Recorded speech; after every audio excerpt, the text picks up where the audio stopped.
Kakatapos nga lang ng isang kababayan nating OFW sa bansang Kuwait na nang hold up ng isang remittance center, eto na naman dagdag sa kasikatan ng mga OFW sa ibang bansa. Dahil isang kababayan nating Pinay OFW naharap ngayon sa kaso dahil sa pagnanakaw ng pera at alahas sa kanyang employer. Until April 2026, the victim began to notice that belongings in the home, including cash, had gone missing. On May 24th, the suspect, under questioning by the victim, admitted to stealing the relevant belongings. At the time, the victim immediately dismissed the suspect and drove him out of the unit. When the suspect returned to the unit to collect her belongings, the victim questioned the suspect again. She even returned 3,000 patakas in cash on the spot to the victim as compensation. She also promised to return the remaining amount at a later time. The victim believed him and let the suspect leave. However, the following day, when the victim attempted to contact the suspect again, he found that the suspect had already become unreachable. After consideration, he came to this bureau to report the case and seek assistance. After our bureau received the report, we immediately launched an investigation and discovered that the suspect had in fact already left Macau on the evening of May 25, 2026. On the afternoon of June 5, 2026, when our officers discovered the suspect entering Macau again via the airport, we successfully intercepted him and brought him back to this bureau for investigation. Ito nga ang naging problema ng isang kababayan nating Pilipinang businesswoman sa bansang Taiwan na ang business niya ay jewelry or pagbibili at pagbebenta ng mga ginto. Dahil pinuntahan siya ng mga pulis dahil napagbentahan daw siya ng nakaw na alahas galing sa isang Pinay OFW na ninakaw niya sa kanyang amo. Sa Jiahao, Taiwan, kahapon may mga pumuntang pulis rito dahil may binenta sa amin na galing sa nakaw. So story time, kasi nung Lunes itong asawa ko, pumunta siya ng tax bureau kasi inaayos niya yung iba pa naming papers at saka yung about sa mga taxes namin. So ang ina-expect ko nung may kumatok sa amin, so akala ko mga galing tax bureau or something saan ng opisina yan about sa business. So ako kalmado lang kasi akala ko site visit lang ba. So yun pala, summon na yon o yung parang invitation para sa akin na pumunta ng police station para mag-explain about doon sa binentang nakaw na alahas sa akin. So yun, sumama kami. Meron pa nga kaming customer dito kahapon na dalawa na hindi ko na naasikaso.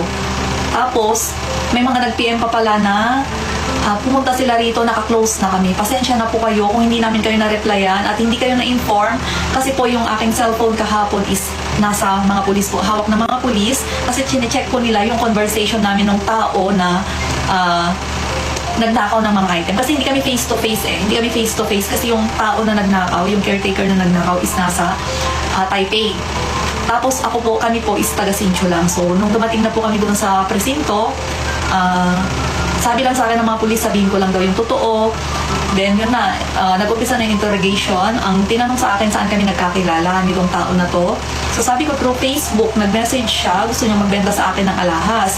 So, itong si nagbenta sa akin, na caretaker, sinend niya yung item niya sa 7-Eleven. Ako naman, pinick up ko siya sa 7-Eleven, then chinek. After pumasa, binayaran ko siya. Yung item niya is nagkakahalaga ng 239,000 NTD. So yung iba doon, isinend ko sa kanya through ATM account. Yung iba naman is pinadala niya sa Pilipinas. So okay na, ganun na. Pinakita ko na yung conversation namin from top to bottom. So pangalawang beses niya nang nagbenta sa akin.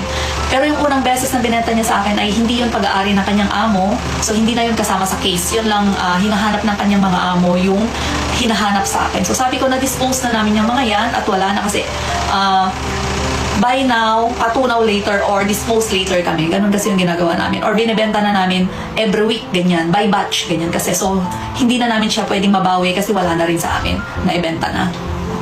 So yun po, naipakita ko naman sa kanila na hindi ako kasabwat or wala akong alam na yun ay nakaw. So okay, pinakawalan naman po. Wala naman pong ginawa sa amin. Nag-thank you yung mga police, ganyan, sa cooperation and sa abala.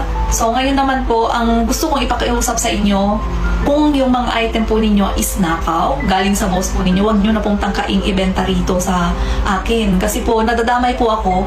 O kung noon man, may mga binenta kayo na nakaw sa akin, parang ahawan nyo na. Huwag nyo na kaming idamay. Kasi nagninegosyo lang po kami.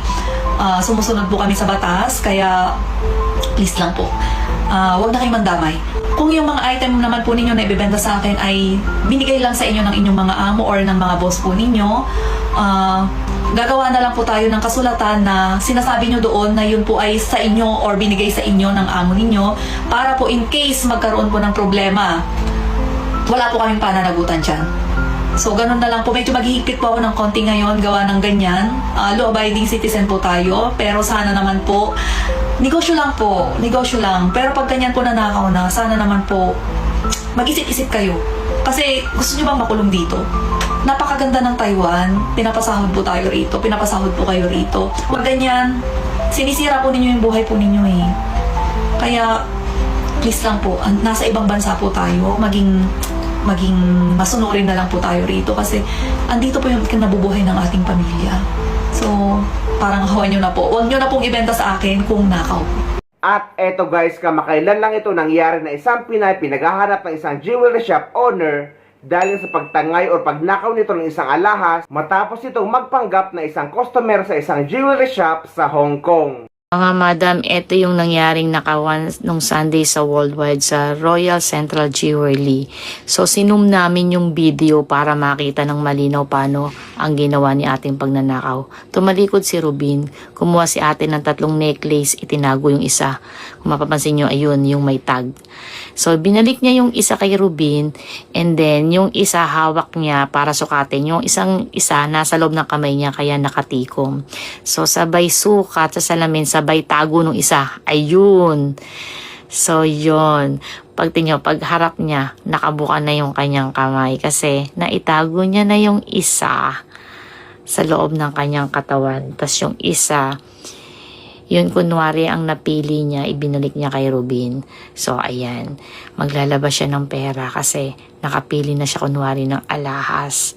So, ang sabi kasi daw dyan, ang kwento nila sa akin, ang hinahanap daw talaga ni ate is makakapal na alahas. Kasi, ang suot daw ni ate na mga alahas dyan nung pumasok is, ang kakapal ng kanyang kwintas, eye-catching talaga siya. Kumbaga, iisipin mo talaga siya yung buyer.